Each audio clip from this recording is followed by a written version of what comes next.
Hi everyone, my name is Katrina Schilling and I am a naturopath at Budmark Health here in the Adelaide Hills.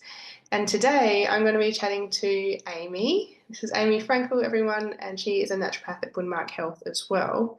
We're going to talk all about endometriosis, what it is, as well as Amy's experience and her recommendations, top tips, and naturopathic perspective on endometriosis. Um, Firstly, I'd like to acknowledge the land on which we live, the land of the Paramount people here in the Adelaide Hills. Amy and I are both working on Paramount land and would like to acknowledge the elders and Paramount people past and present. We will do whatever we can to look after this country. So, Amy, thanks for coming on today. My pleasure. Nice to Yeah. be here. So I'm excited to hear, not only the naturopathic perspective from you, but your experience. And I think that, becomes really interesting and special in terms of having a practitioner with first-hand experience. Yeah. So um, perhaps you could just intro yourself a tiny bit and then tell us a bit about your experience with endo. So I'm Amy. I'm the new naturopath here at Budmark Health, and I can't wait to be working with Katrina. So my experience with endo, I guess it's sort of been a long one, like most people experience. So I had painful periods from the day I first got my period. I remember being really sad and being like, I don't want to go through this. But I always just assumed it was normal, that it was something that we all went through, every month. We had painful periods, heavy periods, and it was normal.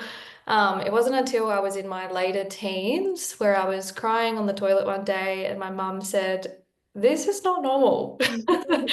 And I was like, "Really? I think it is." Yeah. So I started trying to look for answers then. I saw a few doctors and I was told it was normal. I would have gone on the pill at some point there for a few years. I still had quite painful periods, even being on the pill.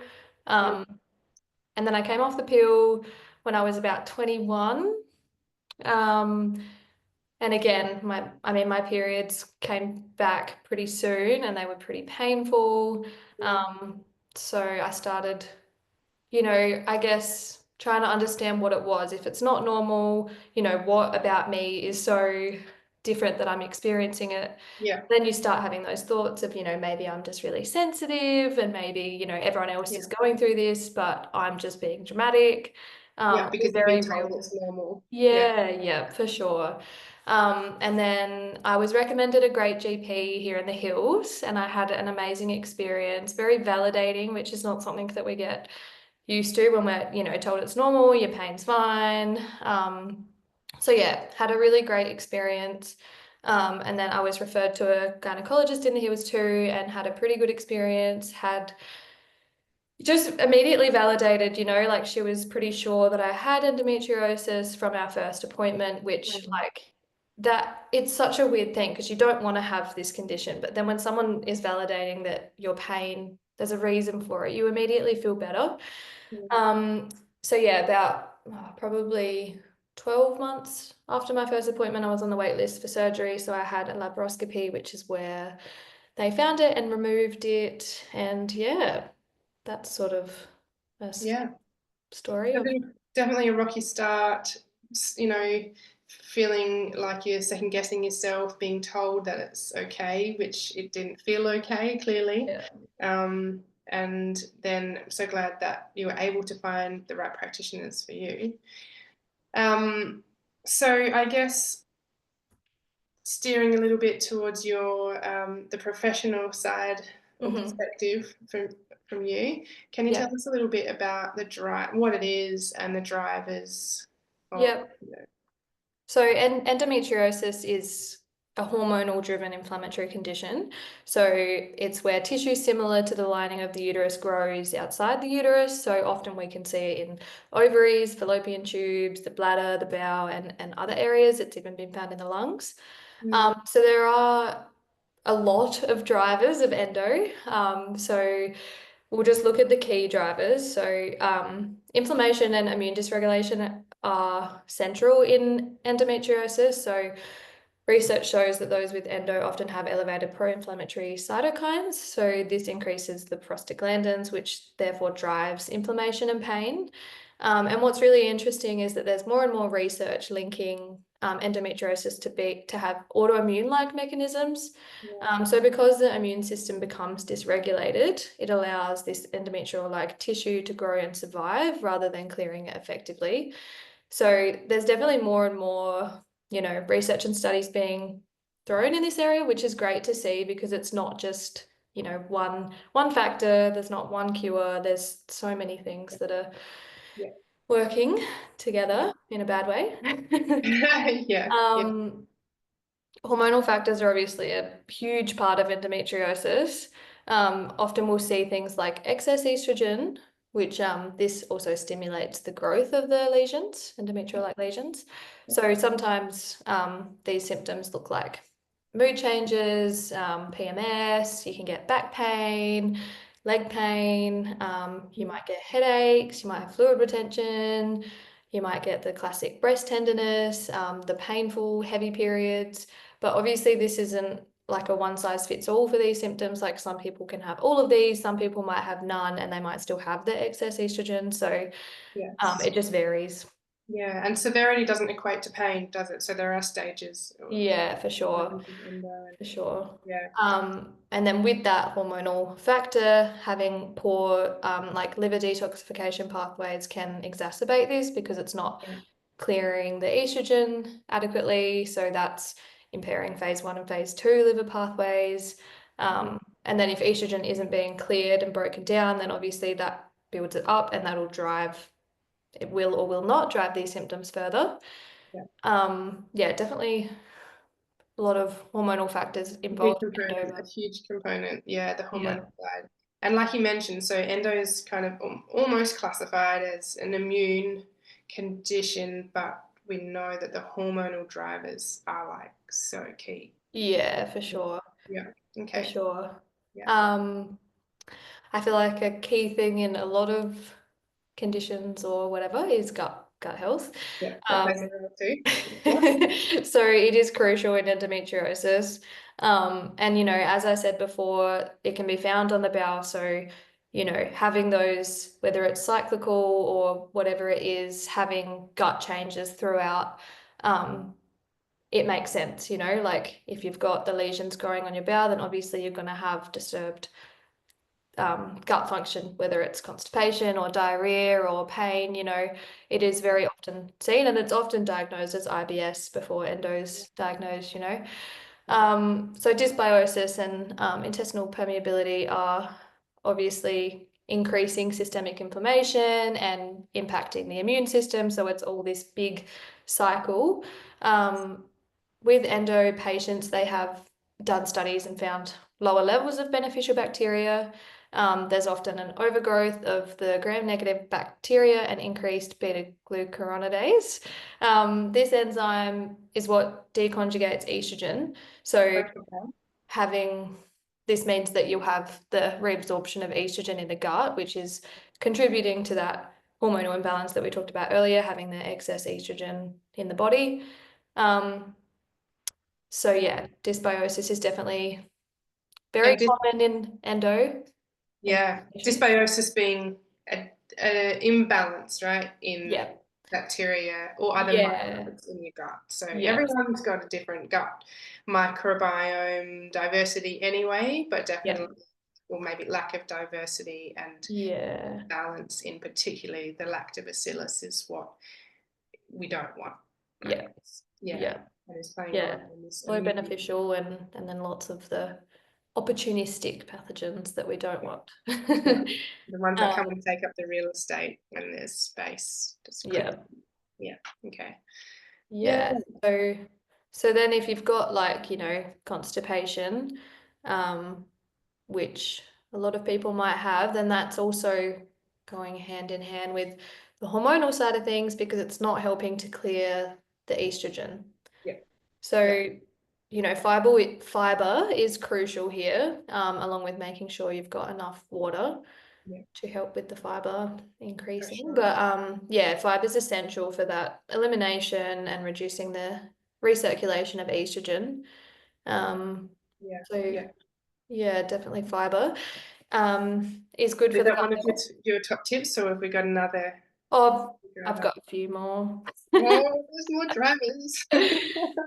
As I said before as well with the lesions growing on the bowel, so that it's not limited to diarrhea and constipation. That can be like the bloating, the discomfort, often people might have, upset stomach after certain foods, which is very common that people with endo will have sensitivity to certain foods. So it's all connected. And then another key driver is definitely stress. Yeah, So chronic stress, it's no good for anyone, but it definitely adds to that inflammation picture, hormone imbalance, it impairs gut health. Like it just makes all of these symptoms way harder to manage. So definitely reducing stress is a key part of holistically managing endometriosis, because although we can't get rid of every stress in our life, we can definitely do things to support the body, and to be able to deal with stresses a bit more. And just briefly, environmental factors I think are quite important. We're often exposed to a lot of environmental toxins and we can't go completely no tox, but there are a lot of things that we can do to reduce the load. Like, these are things like pesticides, plastics, endocrine disrupting chemicals, because these act as xenoestrogens, which is adding to that estrogen load. yeah, yeah, I'll yeah. leave it at that because there's so many. Yeah, I can see how there can just be, I guess, so many, well, a few big main factors that you've described, but they're broad, aren't they? Like Yeah, the immune system, it's a big system, yeah, but it's tied in with your gut. There's your immune system in your gut, but yeah. then stress impacts your gut flora, Hmm. and then the liver. So for the estrogen clearance, it's all a little bit like this, which is why Yeah, I suppose holistic treatment or naturopathic care is great for yeah. managing endometriosis, because you're coming in at all different angles to try and, you know, have symptom relief and Mm, reduce the triggers or drivers. yeah. Yeah, and help people out in that sense. So, key tips from you? Yeah. So I feel like, again, this is all a bit like this, but we're trying to reduce overall inflammation. So this, following an anti-inflammatory style diet, Mediterranean style diet, is a great place to start. Obviously, diet's not a cure, but it is a great thing to have. Reducing inflammation, so focusing on foods that are high in omega-3s, polyphenols, antioxidant rich herbs and spices, using them in your food, like, turmeric, rosemary, ginger, and then in that inflammation diet side of things as well, trying to identify the potential trigger foods. Like Mm, sometimes foods high in histamine can aggravate symptoms for people. It's different for everyone, but that is definitely important to know the underlying triggers for you. yeah. Supporting the balancing of hormones, I guess, is definitely key with endo. So trying to improve liver detoxification and hormonal clearance. So we can use food as medicine here. Cruciferous veg are a great one, like broccoli. And then bitter foods are also going to help with liver detox. So things like rocket. Flaxseed is a great one as well, helps to bind and eliminate the excess estrogen. But there's also so much we can do here with nutraceuticals and herbal medicine. But you can always start with food as medicine, or you can always just have that alongside, even if you're doing a certain treatment with a naturopath as well. You can do Mm, both. There's never mm, too much, yeah. gut support and all that we can do there. Yeah. Number three would be the gut. And this is a bit of a game changer, I think. Once we get this right, then, some people have drastic changes here. So addressing that dysbiosis, improving the beneficial bacteria, improving gut permeability, helping to reduce that inflammation in there, and then that'll help with everything, like from immune system to hormone health, all of that. Obviously, good digestion and gut function are crucial. And then, yeah, stress, managing that stress. Cortisol can often worsen pain and disrupt the hormones, Mm, which we often see with elevated stress. So finding something that, you know, works for you to regulate your nervous system, whether it's, you know, yoga or meditation, or trying to find unnecessary stresses in your life that you can remove. And that could be by working with a practitioner, Yeah. you know, even breathing exercises and stuff like that. Yeah. You got to find what works for you. Yeah. And obviously endo is this is number 5. Obviously endo is a complex condition, and a multidisciplinary approach is really beneficial. Yeah. You know, sometimes that's not possible. It becomes very expensive if you're seeing, you know, 5 different specialists. But yeah, definitely working within an allied health team, taking Mm. what you can from that. So, you know, whether it's a naturopath or a physio or a gynecologist or acupuncture, just finding that tailored approach to help Yeah. support the condition from multiple angles, because it's not just, you know, one cure, Yeah. obviously.